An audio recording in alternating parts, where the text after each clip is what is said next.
listening to Chasing Prophecy Radio, where we discuss anything and everything beyond the scope of normal. On UPRN Talk Radio FM 107.7 in New Orleans and FM 105.3 in Mississippi. If it's unexplainable, we're talking about it. Whether you're a believer or a skeptic, We cover everything where the unknown becomes the known. And now, here are your hosts, Jenny Nicasio and Tom Callway. Welcome to Chasing Prophecy on FM 107.7 in New Orleans and 105.3 in Mississippi. I always do it. I'm never going to get it right. Well, it's because I had a new one, okay? True. Chasing Prophecy, where we discuss anything and everything beyond the scope of normal. I'm Jenny Nicasio, along with my co-host, Tom Callway. How are you all tonight? Yes. Tom, it's been a crazy day, I swear. So bear with me. You're fine. I hear you. I went to the DMV today and I had a panic attack. Don't ask me why. And I took a beta blocker afterwards. And I'm like, now I'm sleepy. So if I doze off, don't, kill me. I'll pick up and run with it. But I'm so glad to see you all today.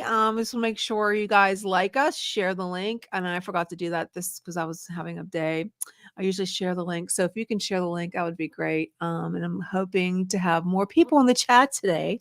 So don't be shy. Post in the chat. I mean, come on, guys. We need you to post in the chat and get this, conversation going. Absolutely. Look, we don't have anybody in the chat yet. Oh, what the heck's going on? Come on, guys. So anyways, come on, guys. Definitely share the link. We broadcast on 8 different platforms, including SoundCloud, Spotify, iHeartRadio, and multiple other ones. Not just the United States, Tom, but we do everywhere. International. Israel, Russia, you name it. We're out there. So don't be shy, guys, because we have a really cool guest today. And I just want to tell you a little bit before I give it to Tom to introduce her. So we're all fascinated, and I know myself always think about what happens to us when we die. And lately, I've been thinking about that a lot because there's a lot of shows. I'm a follower of Angel TV, and they have a new one called Life After Death. So this is going to be a good topic today.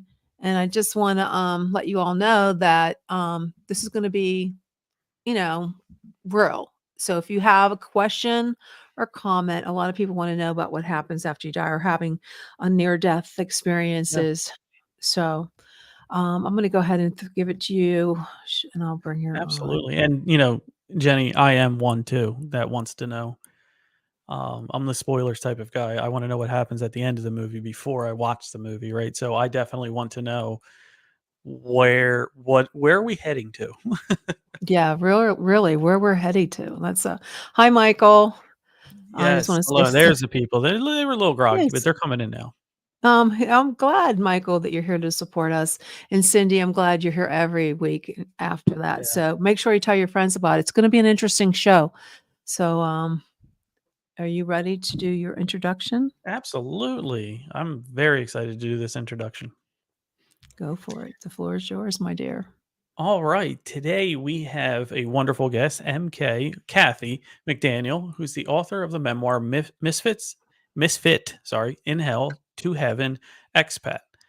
So she shares her experience, and hopefully she'll talk to us about her messages. And she's been a guest on various other media. And hopefully we can talk about her NDE, or near-death experience. I was a latecomer to know NDE was near-death experience, but now we do. So we'll talk about her memoir, her book, and her wonderful, wonderful story. There's so many questions that are bubbling on the top of my head that are causing a block here. But first of all, thank you, Kathy, for being on the show. And it's our pleasure to have you. Well, absolutely.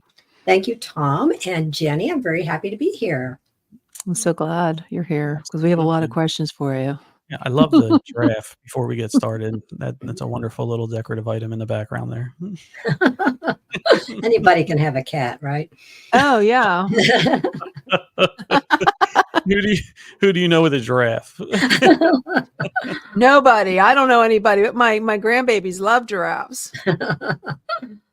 Yeah. I guess giraffes.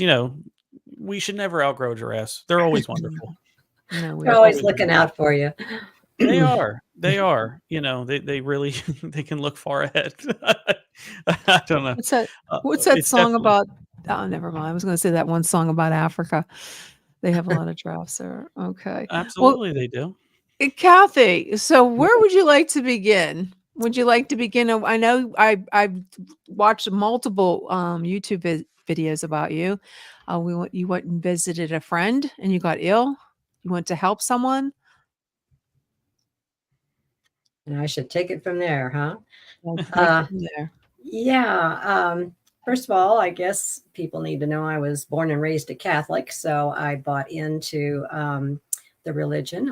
My whole life, I went to Catholic schools and the nuns and the priests and all that stuff. And I believe the part about purgatory. We were taught that very few people go straight to heaven. When you die, you got to pay. And even though, somebody died for your sins, there was still a little residual you had to take care of. I believe that. When I did go into a coma for 3 weeks after taking care of my friend, I got really ill and got ARDS, which is acute respiratory distress syndrome or lung failure. Back then it was, we were used as guinea pigs actually for the COVID people. They really didn't know how to deal with this. It's a syndrome. It's not something you can throw antibiotics at. So they just were going to try and keep me alive. And last thing I heard was the doctor saying, we're going to give you white amnesia and where your brain's going to go offline. So you won't be able to remember anything that happens to you while you're in the coma. And any luck at all, we'll see you in a while, And I said goodbye to my family, and there was really nothing else I could do. I was just 52, 53 years old, and this was a new experience.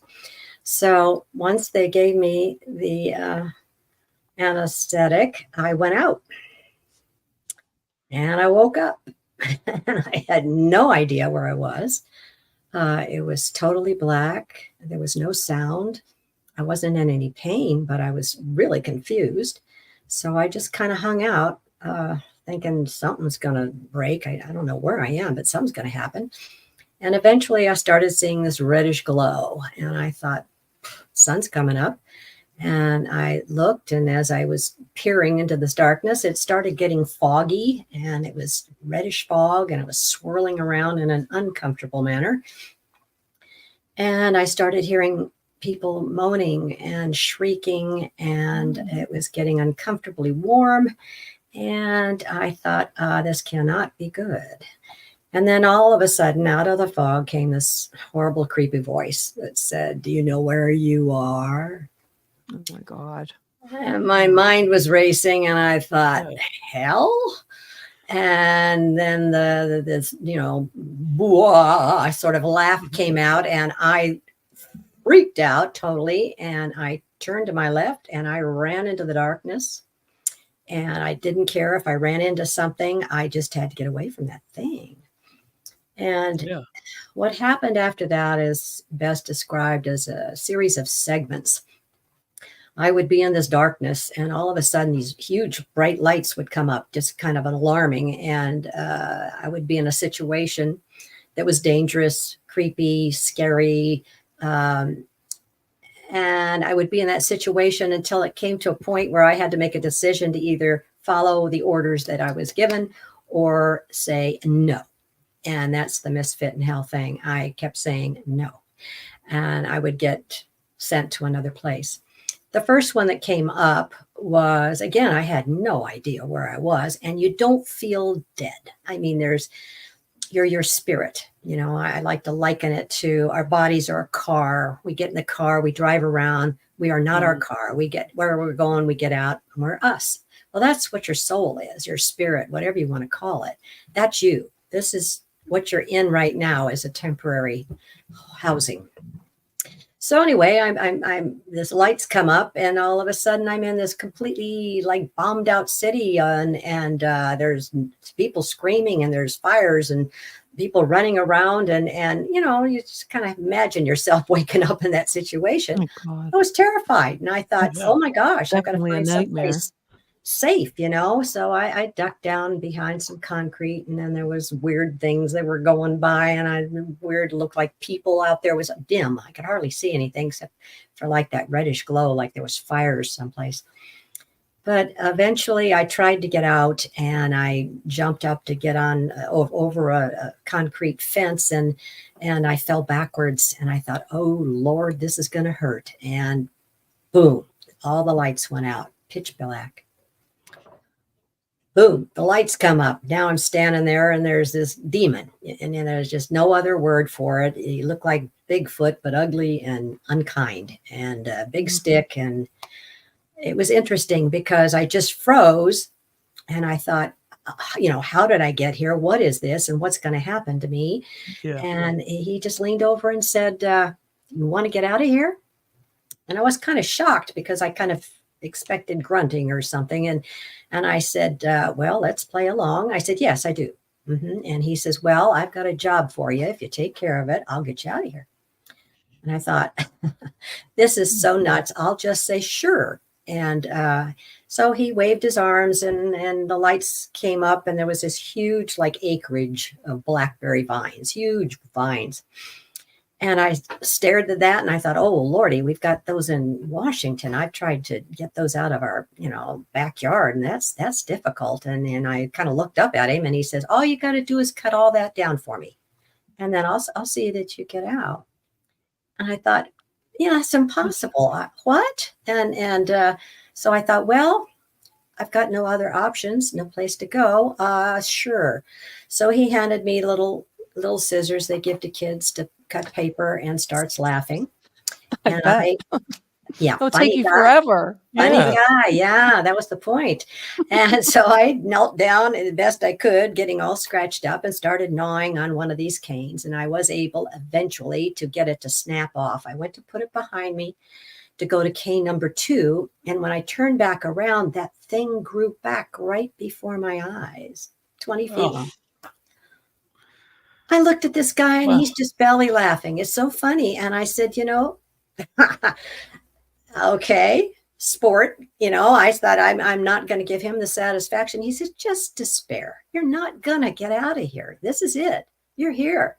I said, no, I'm not. I'm not. I'm a survivor, and I'll find a way out of this place. I went back down to start cutting, and the lights went out. Then the lights came up. And this happened many times. And there were always bad situations. One worse than the other, usually.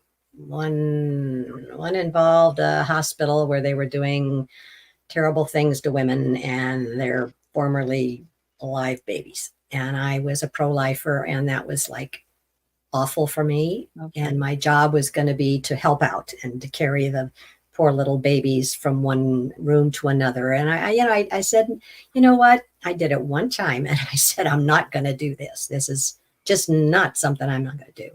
Mm-hmm. And he raised that club. It was another demon guy. And he says, this is just going to get worse. You have got to get with the program. And I said, no. So again, lights go out, lights come up. Another thing that was very prevalent in this afterlife experience of mine was the road.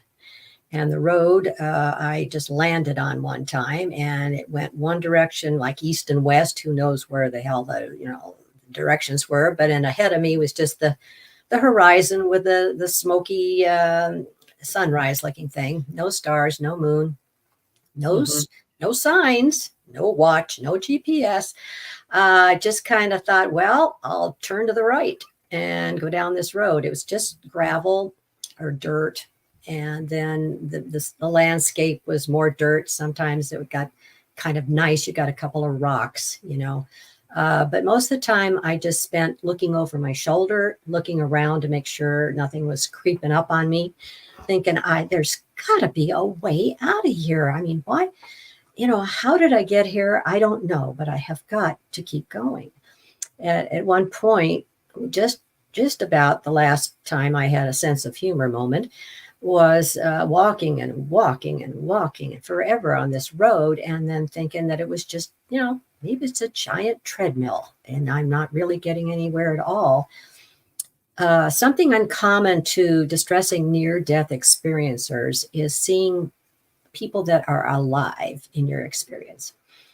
First of all, distressing or dark or dangerous NDEs are only about less than 20% of NDEs, which is still a lot since there's millions and millions of people on the planet that's had them. The thing about the distressing ones is we don't like to talk about it. And you can probably understand why. Yeah. I tried to tell my family, when I got back, and my mother says, "My God, Kathy, what did you do to go down there? What were you up to?" And I was like, Seriously. "Dude, I don't know. I wouldn't be able, I'm not going to be able to sleep tonight. No, it gets better. There's a happy ending. I'm smiling. Yeah, you're here. I'm here. Yeah, that's a big deal. So it was pretty bad. I'll cut to the chase and get to the end. But I did see, I got to say, I did see two of my relatives that were alive. So that was another thing that confused me. And I thought, well, why no? What are they doing here? But they were both in very odd situations. They both were really mean to me and wouldn't listen to me, wouldn't help me, wouldn't give me any direction or comfort. They just sent me on my way. There's a lady doing a book on this now. There's so few people that see the live one, so she's doing a book. Anyway, I finally ran into a bunch of zombies. Everything that could go bad did. It was a very bad, physically abusive situation, and found myself with a female demon. She had more rags on, the rest of them did. And she rounded up a bunch of us ladies that had this unfortunate experience with these terrible men and told us that we had to follow her. We were going to a new place. So instead of being in this dark underworld kind of spooky place, we were now in this like tundra, nothing but ice and snow. No mountains, no nothing, just snow coming down. And cold as hell is a real thing. We were tromping through the snow. And there's no time, it's always this eternal now.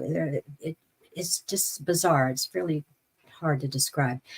But as we were walking, I just remember looking down at one point to see this little trail of, I don't know, there was probably 6, 8 of us following one behind the other. And when we first started, it was just snow on the ground. But by the time we got where we were going, it was chest high. So you can imagine how cold we were, how tired we were, how despondent we were, and got to this little rundown shack thing that, with no insulation, and the lady demons shoving us in here, and we're sitting on the ground and we're trying to huddle next to each other. And she says, "Okay, now we wait for customers." Dear God, can this get any worse? I was still feeling quite gutsy. I said to her, this has not been a pleasant experience, but this is about as bad as I can imagine. Is there something going on that I don't know about? And she says, "Well, it's Christmas on Earth. That's always the worst day in hell." And I said, "Hell?" And it dawned on me that was a pretty bad situation. And I thought, well, I'm angry about this, and I'm just going to bug her. So I started singing a Christmas carol. And it was Away in a Manger, and she didn't like it. And she turned around and told me to shut up. And I kept going, away in a manger, no crib for his bed. And she's screaming. And now the ladies are singing with me. And we get to, and the little Lord, and she shrieked and she jumped at me. And I closed my eyes and I thought, well, here we go again. But at least I got out. Well, now the lights went out and the lights come up. Oh my God. It was it was unbelievable. I was just filled with this bliss and joy and happiness and anything you can imagine good times a million. And I was just like floating. I felt like every particle of me was just soaked in love. It was just awesome. And I just thought, I want to just stay just like this forever. I don't ever want to be away from this. And it seemed to like settle down a little bit so that I could kind of feel like I was sinking down to a floor, but not quite. It was just like I could kind of see white walls now. And I was kind of confused about it, but I was so happy. I didn't care. And I looked up and I saw my deceased friend, my former fiance that I just spent 9 months taking care of. He died of leukemia a month ago. And now he's standing there and he looks great. And he's laughing and he looks healthy and his hair's back and he looks about 35 and he's wearing a sweater I gave him. And I'm so confused. And he's just giggling like he just knows a secret, and he's waiting for it to dawn on me, he's not going to tell me. And I thought, oh, criminy, he doesn't know he's dead. And then he really is laughing. And I thought, wait a minute. If he's dead, then I must be dead. And I said, good grief. I says, this is the best news ever. Why are we standing here? And I remember looking off to the side, something caught my eye. And there was this great big, like architect's table with a book on it about halfway open. And I remember him saying, telling me something. And I couldn't remember what it was. I just remember saying, oh, no. That's going to be too hard. I want to stay here with you. And I looked up at him and that had dawned on me. And I says, come on, let's show me around. All right. Please. And he started walking slowly toward me. And then he just said, Mary Kay, you've got too much left to do. And I thought, what? They're throwing me out? And I thought, no, I'm not going. Lights go out. Lights come up. And now there's these people roaming around and I'm thinking, oh, crap, I'm back in, hell, and I can't move. It's too hot. I can't talk. There's something in my throat. And my daughter turns around and says, Mom's back. And I go, huh? And there's my mom and dad and son-in-law, and they're all talking at once. And I'm totally freaked out. I don't know what is going on. And she sits down. She's now, Mom, I can see you're upset, but you've been in a coma for 3 weeks. We didn't think you were going to make it. They said you weren't going to make it, but you're back and you're fine. And it's like, no, I'm not. She says, well, you've got a trach in your throat. You can't breathe. I learned a little later. I now weighed 86 pounds. I had no muscle mass left. I could move one finger and blink. And everybody's excited for me. And I thought, oh my God, I've got too much left to do. Laying in the bed, unable to breathe. And my mom, God bless her, she says, oh, Kathy, we had a prayer circle going around the globe, people praying for you every day. We brought you back. And I said, I thought if I could get my hands on that woman, they brought me back. What type of a thing is that to do to a person? So there I was. And I remember hearing the doctor came in the next day and he says, well, we're just not sure how brain damaged she is, but she'll never work again. I'm 53. I had my own business.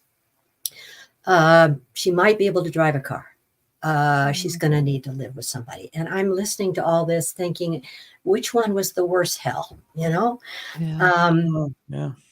So it got better slowly, very, very slowly. I stayed in the ICU for a month, and then they put me into a physical rehab facility for another month so I could learn how to walk and talk and button and go upstairs and feed myself and all those wonderful things you learn when you're a baby. And my guy I'd been dating, God bless him, he was there every day at the hospital. And when he heard that I could either go live with my mother or go live with my father, he said, I'll marry you. I love you. I couldn't stand the thought you were going to die. So He took me under his wing, and about a year later we got married. And then I had about 10 years wondering what the hell had happened. Scared all the time that I was going to die again and end up in that terrible place. And it wouldn't go away. It was just as fresh year after year after year as it was when it first started. And it took me 10 years. And finally, these synchronicities started falling into place. I met somebody who sent me to a place where they had a speaker that was a medium, and that sent me to someplace else that I ended up in Seattle, which was about an hour away, at an IANDS meeting. That's International Association of Near-Death Studies. And all of a sudden, I'm with all these formerly dead people, and they're just like, it's nothing, Yeah. We're the lucky ones, are you kidding? It's like, I'm listening to these stories month after month, and I'm finally thinking, this is just not my people. I didn't have the rainbows and the bunnies and stuff. Mm-hmm. And finally somebody came up and says, you look a little distressed. And I says, yes, I am. Yes. And finally they said, well, that only happens to like 18% of the people. So this is great. And I said, what? And he says, yeah, we love to hear your story. Would you come next month? And I said, no, no, I'm not getting up in front of 100 people and tell them I went to hell. Are you out of your mind? And he says, no, it'll be great. So I was coerced. And the funny thing about it was, finally, after 10 years, being able to share this with people that actually were looking forward to it, and thought it was cool. It gave me bravery, hope, strength to get up there and started off slow, but they were great. They were, by the end of by the time we were in the shack, they were all with me. I thought, my God, their eyes are bugged out. They're on the end of their seats. Are we ever going to get out of here? And when we did, literally everybody started clapping. I mean, oh, thank God we got out of there. And that was the beginning of my healing. It was another 10 years meeting other people and finally one person here, one person there, going to a conference, meeting all these people, and some that had written books, and I heard their stories and how they survived and what they meant to them, and how I could put the puzzle pieces together and say, wow, I wasn't sent to hell. I manifested that. Okay. I believed that would happen to me. So I went. We're going to pause 1 second. I just want to let people in the audience who are just joining us, if you have a question for Kathy, please post it in the chat and we'll put it on the screen and she'll answer it. Yeah, it's just make sure you all know that we're broadcasting on the UPRN Radio Talk in New Orleans and in Henderson Point, Mississippi, and all over the United States and beyond. So if you have a question for Kathy, please post it. I'm sorry, go ahead. And I just want to ask you one question, Kathy. Sure. You said you manifested this. I believe that. You don't think you really were in hell? I was in hell, but I made it. I made it out of the 1989 Santa Cruz earthquake I was in, when the entire town fell down and people were running and screaming in fires. I had several, like everybody, I've had some pretty bad experiences in my life, and I brought them all. And I learned from that, when I finally really made heaven, that God is all loving and all forgiving and would never condemn anybody. And in the 20 years since then, especially the 14, I've been up in with the IANDS people. I've got a distressing near-death experience group on the IANDS podcast. I'm not podcast, their website. And once a month, I have people come in that have had distressing NDEs, and they're coming out of the woodwork. The years they've been carrying this grief and this guilt around, and now they can finally tell us, and we all go, yeah, we get it, and encourage them. And they all, I would say, I hate to say this because I always feel a little guilty, but I would say 85% of the people I meet that went to hell, quotation marks, were Catholics. We were taught that was going to happen. And if you believe something strong enough, it happens. Well, I'm Catholic. I don't think I'm going to go to hell. I hope not. Good. You're not. You're not going to go to hell unless, you think you deserve it. That's not God doing that.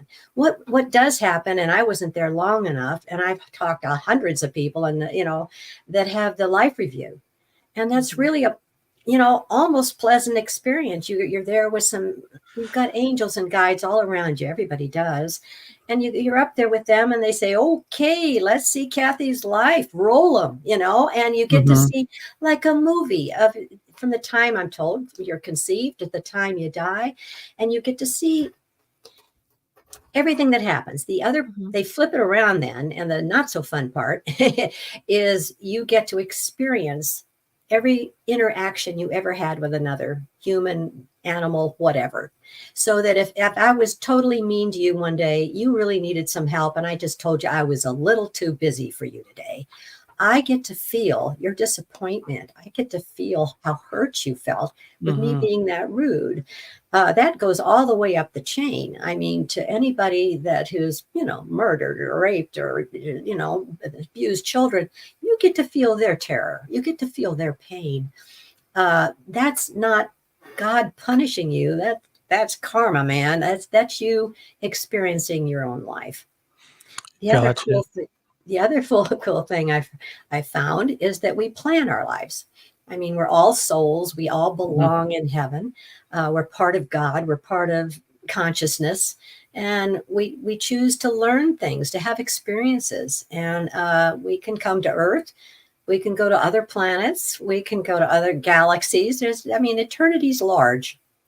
And each of us NDEers come back with just a little piece of the puzzle. We only get to see just a little bit. Eternity is quite large. And so we just bring back different pieces. And, some things resonate with you and some things don't. But I know now that I planned this life and the things that happened to me for a reason. I've learned that a lot of suffering can bring empathy. If something particular happens to you, then somebody, I'll give an example. My first baby died, 2 days after she was born. It was a horrible experience. It was just horrible. And I had to weather that pretty much by myself. My mother just told me to get over it. I'll have another child. My husband and I were, and it was bad. It was really bad. And so, but later, 2 of my best friends lost babies. I can remember one particularly saying, I can talk to you, Kathy, because you really know how I feel. The neighbors, the people that mean well, they're saying such hurtful things. And the other one says, Kathy, am I ever going to get over this? You seem to be doing pretty well. It's been 5 years for you. I said, no, you never get over it. You just learn to live with it. But it gets less. So you take your empathy, which is what you've learned, and it's valuable. Also to think now I'm not a victim anymore. You have things happen to you and you say, geez, why is God doing this to me? No. God doesn't do anything to anybody. We have free will. God loves us all unconditionally. We have free will to do what we want down here. We can make a plan and come down here and screw it up. It's just up to us. But there's really no wrong way to do Earth. It's a tough gig. That's what I've heard. This is the toughest place to go. All of us are very brave souls to be down. Look around. This is a tough planet. But the good news is, you're going to go home and it's all going to be good. And you'll be, Kathy, I want to say, like, this is a wonderful and as much trauma as you had in your story, it's very beautiful in a sense of all the things that you were able to overcome in your life. I've had many discussions with people who have had an NDE or a near-death experience.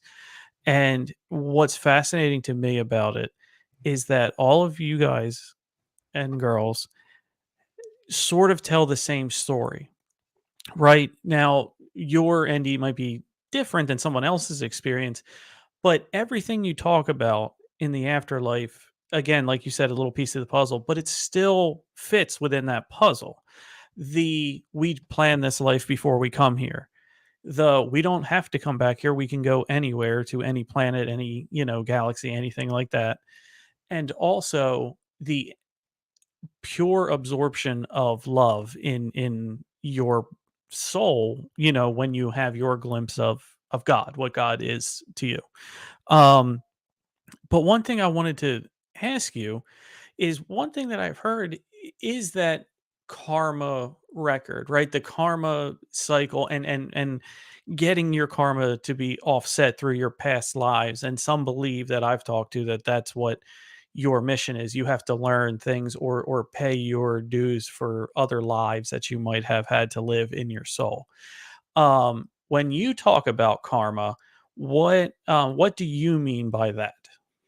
Well, karma is just a term I don't totally understand, but a lot of people, I think you what you put out, you get back. If you share positive energy, that's going to, like attracts like. If you go down a dark path, you're just going to keep bringing more darkness towards you. And I've been told too, I mean, that whole thing about energy can't be made or destroyed. So Created or destroyed, there is negative energy. I just don't think God has anything to do with it. In the great cosmos, or whatever we got out there, there's probably a place where the dark energy gathers.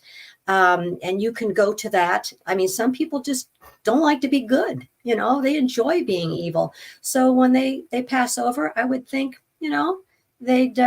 they'd gravitate down there.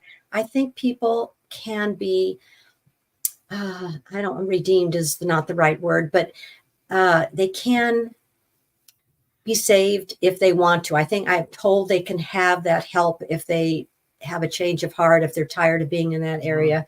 They can be helped up. There's supposed to be different levels of energy, and I'm not a scientist. I'm a writer, and all I can talk about is what I experienced and what I've been talked about with a myriad of other people. And like you, I've listened to I don't know how many other people's NDEs. And you're right.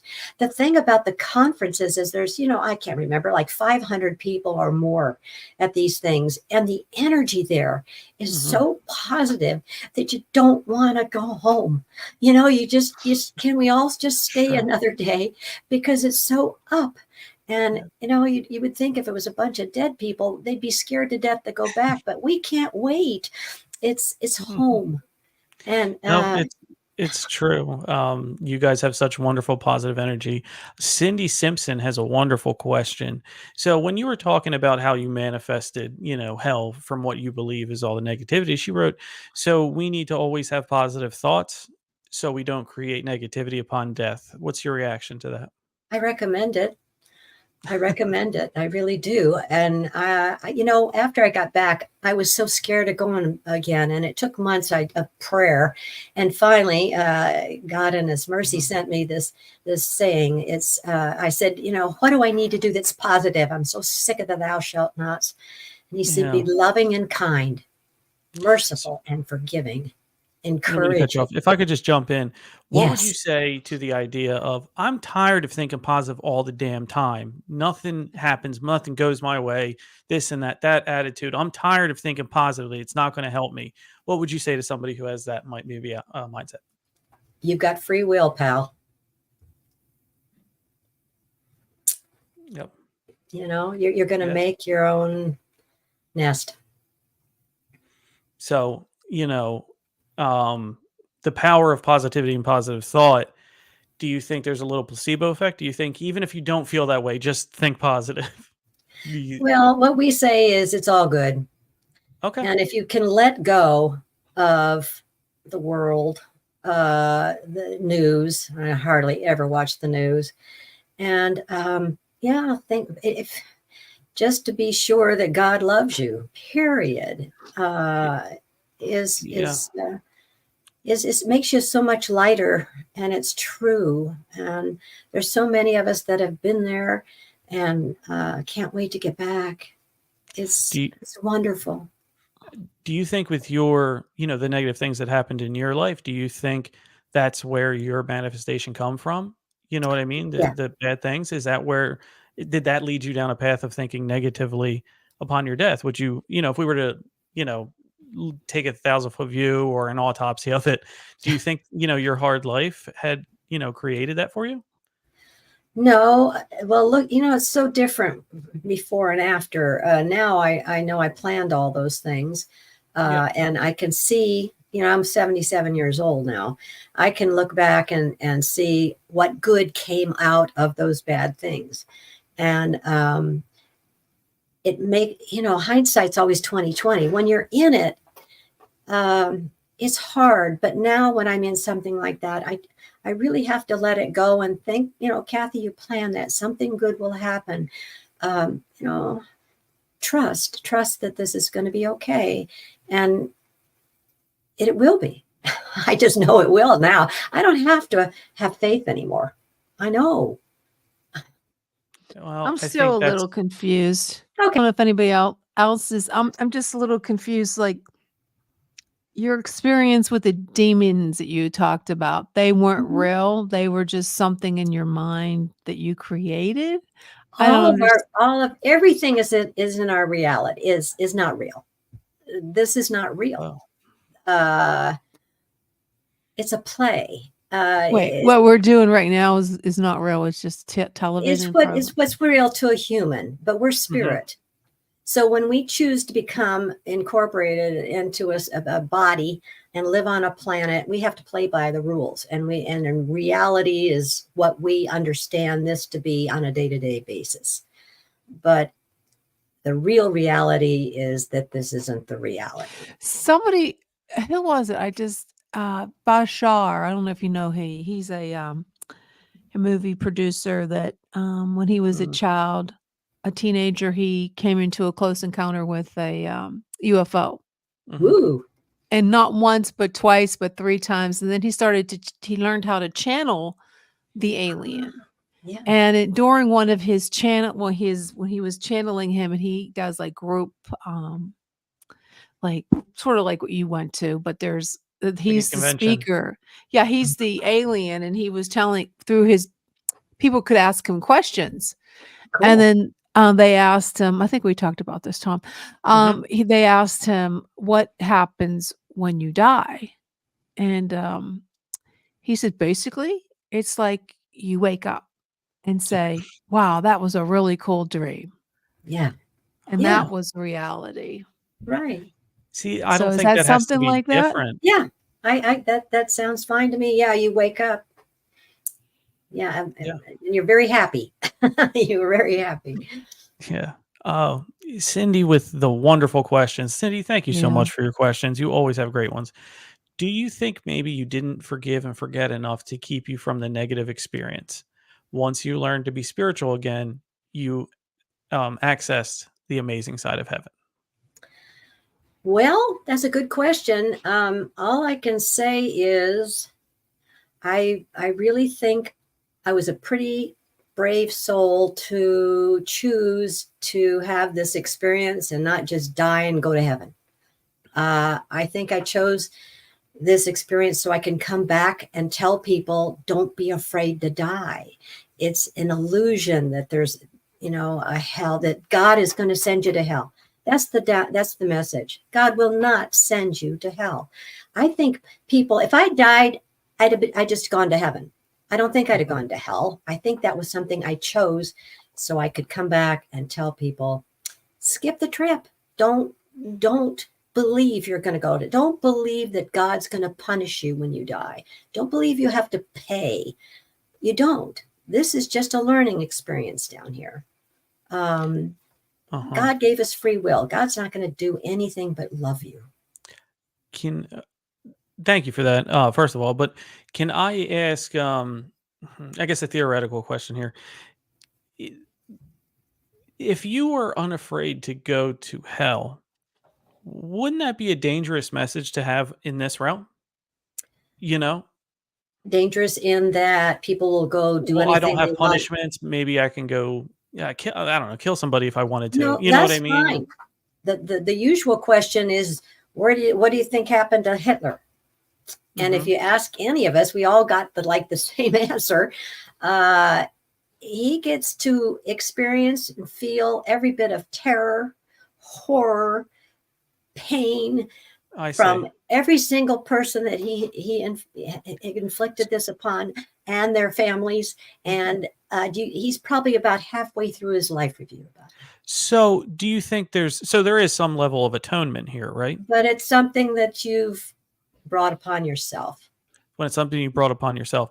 Do because you you get to experience what your actions wrought.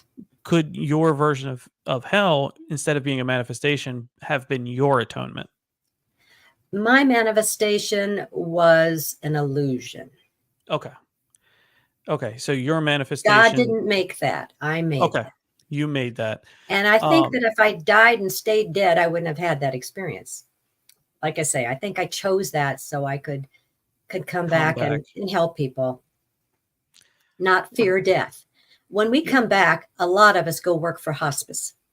And that's because I was jealous. Really? I didn't know Oh, that. yeah. A high proportion of us do. I was so jealous that these people got to go home and I had to stay here. Did you do I that, would go. or others? A lot of people I've talked to say, Okay. "Oh, I did too. I went to hospital," because you want to tell people, "Oh, don't be afraid. It's wonderful. I'd trade places with you in a minute." And I would tell people that, and they would relax and they'd get this joyous look on their faces. And one lady Yeah. said, she was crying because she'd never see her mom again. She Yeah. didn't believe in an afterlife. And I said, "Are you kidding?" I said, "Of course you will. She'll look great. And your pets are there. Dogs, cats, parrots, you name it. Mhm. It's heaven." And so we can't even imagine it. And I don't know. I was not alone in being told the horrors of hell my entire life. And if I did this, I was going to go to hell. And if I talked to sister like that, I was going to hell. Gosh darn it. When you hear that from Mhm. the time you're 7 years old, you kind of believe it. Yeah. Yeah, your brain's developing. It's an age that you hold a lot of things for your whole life around, young adult developing, or young child developing brains. Yeah. Um, Bruce, I remember Bruce from last week. He has great questions as well. I believe awakening again or reincarnation is our task to relieve from our mistakes and atone for our mistakes. I don't think you go to heaven to atone for those mistakes. Does that make sense? That makes sense. But no, you don't go to heaven to atone. But I think the life review takes care of it, because you will atone by feeling all the pain Yeah. and negativity that you put out. You will get to feel that again. And it's not going to feel good, And you're not the but that's first not person I've God. heard that. You're Yeah, not the that's first not person God. I've heard that for the life review. I've heard others say, I'm thinking, oh crap, here's where, but really it's more of a loving, and you get to see how you're loved. You do have that aspect as well, but it's not a totally bad thing. No. Nicole, many religious people use hell as a threat to make others be moral. How does one get past that fear, even when you believe different? It's hard. It's difficult. It's taken me 25 years to get, since my experience. And I still have pangs, of, oh, geez.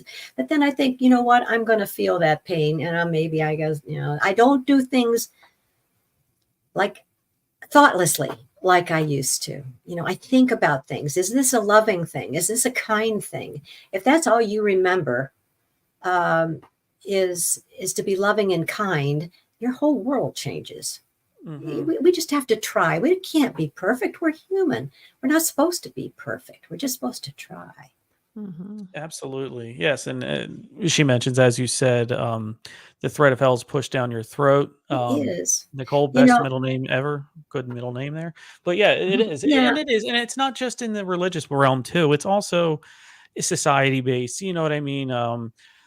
Most laws are based off the 10 commandments. And honestly, do you even need those? Because if you didn't, what's right and wrong, and you feel it in here, right? You know what I we mean? Whether do. something's right or wrong, something Right. could be legally right, but you feel it's still wrong. It's You know what I moral. mean? That's our moral compass, if you Yeah. will. But she's absolutely right. It's hard not to project if I'm going to heaven or hell, because it's the biggest unknown and Yeah. your last thought before you pass. Well, I just encourage people, if you are in a religion, a situation where people are telling you that, I suggest that you think about that very deeply and watch a bunch of these NDE things and get the hell out of that place. Yeah. You're inviting negativity and from what other people think. It's not what's true. I say run. Run. If I just have one quick question, Kathy. For anyone who's watching, streaming, commenting, have you seen anything in media that would be a good representation of what you were talking about? Maybe if they wanted more information, they should watch this documentary, this show. Do you have any suggestions for anyone? Yeah, there's a number of things on YouTube now, and through IANDS and through, I like the new company, the Angel. People are putting out films that are thoughtful. I just saw Mother Cabrini or whatever that was. Wow, that'll knock your socks off. I mean, it's a wonderful film. I highly recommend it. And anything they put out now, I'm going to watch. Yeah. The more positive things, start putting your energy into that instead of things. We're going to take one more question from Bruce, and then we're going to call it. Okay. There's so many. They're coming in. Do you believe people like Hitler were real people or out here to see how others would react? I believe there are entities that are out there and see how they I'm not sure what he means by well, negativity or evil, or these people might have invited that in. They like the power, or they were like Hitler was abused as a child. Who knows? I don't. That's a great question, Bruce. I do wonder about that. If they're more negative than man, more negative energy than man anymore at that point. And Cindy, one more, Cindy. Go ahead, Tom. Cindy, do you still communicate with God since death? Do you have more or less communication? A lot more. It's talking. Prayer is just talking to God, and not only to God, to deceased relatives. Me and my dad, he died 3 years ago of COVID. We talk all the time. People are you talk to your spirits, and they're right there. Exactly. It's really easy. Wonderful. They're waiting for you to say their name and and ask them to get in the car and go to the store with you. They're there. Yeah. Great question, Cindy, Bruce, and Nicole. Great questions. Yeah, thank you for all the comments and questions. Where can people find you, Kathy, if they want to learn more about you and your story? Yeah, the website is the same name as the book, www.misfitinhell to heavenexpat.com. And the book's for sale on Amazon or Barnes & Noble or anywhere. It's not a downer book. It's my memoir. It tells about my story before, during, and after. There's a lot of humor in it, and maybe something that could be useful to you. Yeah, definitely. Yeah, absolutely. Well, thank you so much for joining us tonight. It was very enlightening. And thank you. Have a great night. Thanks. Thanks again. So much. Take care. Bye-bye. Well, that was really interesting. What do you think?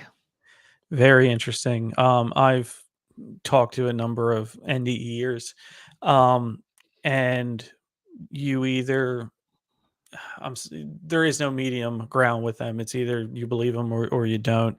And I have to, being in this community, I have to take a skeptical approach to every single person, every single thing, because I owe that to the group.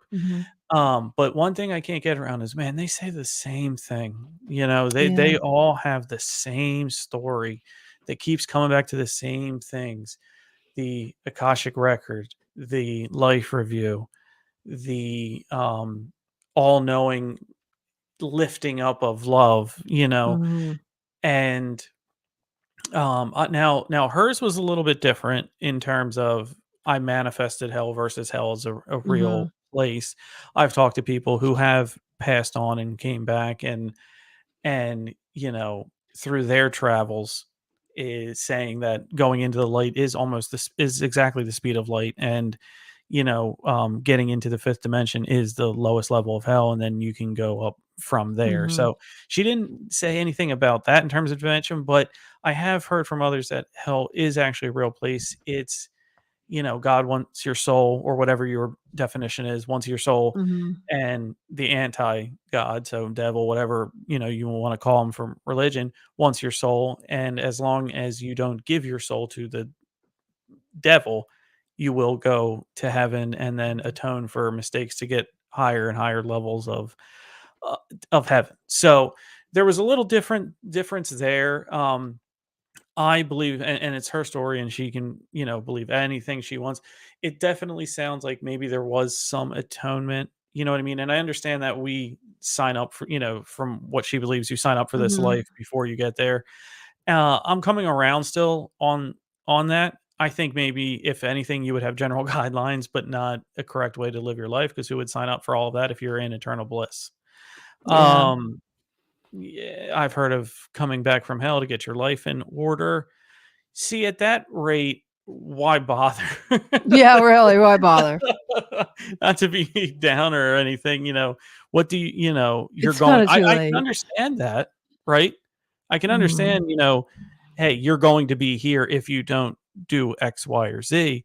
But I don't think you're the factor in that point. You need to do X, Y, or Z for other people, not for yourself. That's Yeah, what I think. and getting back to, like, the Catholic Catholicism and stuff like that, I was Yeah. raised, you follow the 10 commandments. I'm Catholic too. I don't if you kill, you're gonna go to hell Yeah. unless God forgives you, and I'm sure he can, but, I don't know, I just feel like, you have to have some kind Yeah. of, morals, and you can't be a you can't be a mean, disgusting person and do horrible things and expect to go to heaven, but that there's a possibility if you, And um that's why I asked that, Jenny. That's why I asked that one question, was because Mhm. don't you think that's a dangerous precedent to set, that there is no Yeah, hell there's consequences, but if you are here on earth? forgiving, like you see these people on death row and they Mhm. found God at the last minute, it's up to God to forgive you. It's up to God, so we Oh, can't, I agree if with you that. It has and nothing to stuff do with like you or that. me. But let's move on. We have a couple minutes left. Sure. What were you Um, said that we were talking about that, UFO, the over, oh gosh, where was it? Rush. Ukraine? Oh, that Ukraine one, yes. There's a Yeah. wicked story out of Ukraine about, man, if this thing, all right, let me say it. If this is CGI, this guy belongs in like Disney Studios, or like 20th century, because this is a hell of an amateur job if they did it. But there's this gigantic UFO out of Ukraine story, that you know everybody knows what's going on in Ukraine. Who's making up UFO stories if they're not real at this point? But please go Yeah, search it. Go check it out. tell them where can they find you remember where it was Daily on the US Mail dot Daily Mail. UK. So Google Ukraine UFO. It happened just a few days ago. There's also another story coming out of Oklahoma City. The gentleman's doing his rounds. I've reached out to him. If he gets back, he's more than welcome to come on here. But News Nation, major news outlets, a really odd aerial phenomenon. Let's call this one a UAP. It's a light. It gives off a circular, like almost how some cigarette or cigar smokers can blow a ring. It almost looks like that. However, they were saying it's a SpaceX rocket, but to debunk that, the only SpaceX rocket to launch at that time would be Florida. So let's do geography, Florida to Oklahoma. Let's see if you could even see it. But even if it was that one, it was in the opposite side. Like, it wasn't in the southeast sky, it was in the northwest sky, which doesn't make any sense, because then it would have to take even longer to get into that direction over there, and the launch was only an hour prior. Mhm. So even if it was that, it would have been up and into orbit, not meddling around over Oklahoma. So please check that one out. TikTok, you can find that. Bruce, very good point. I've heard UFOs are more active when we go to war. I've heard the same thing. I don't know if this is a Guardian situation, or they want to study what the primates do on Earth when they get mad at each other. But some people do believe that UFOs are interdimensional and they live on the same realm. So they're here to protect the planet more so than us. And if we nuke the hell out of each other, you're not going to have a planet to live on in any realm. But that's a very good point, Bruce, because I have heard that one as well.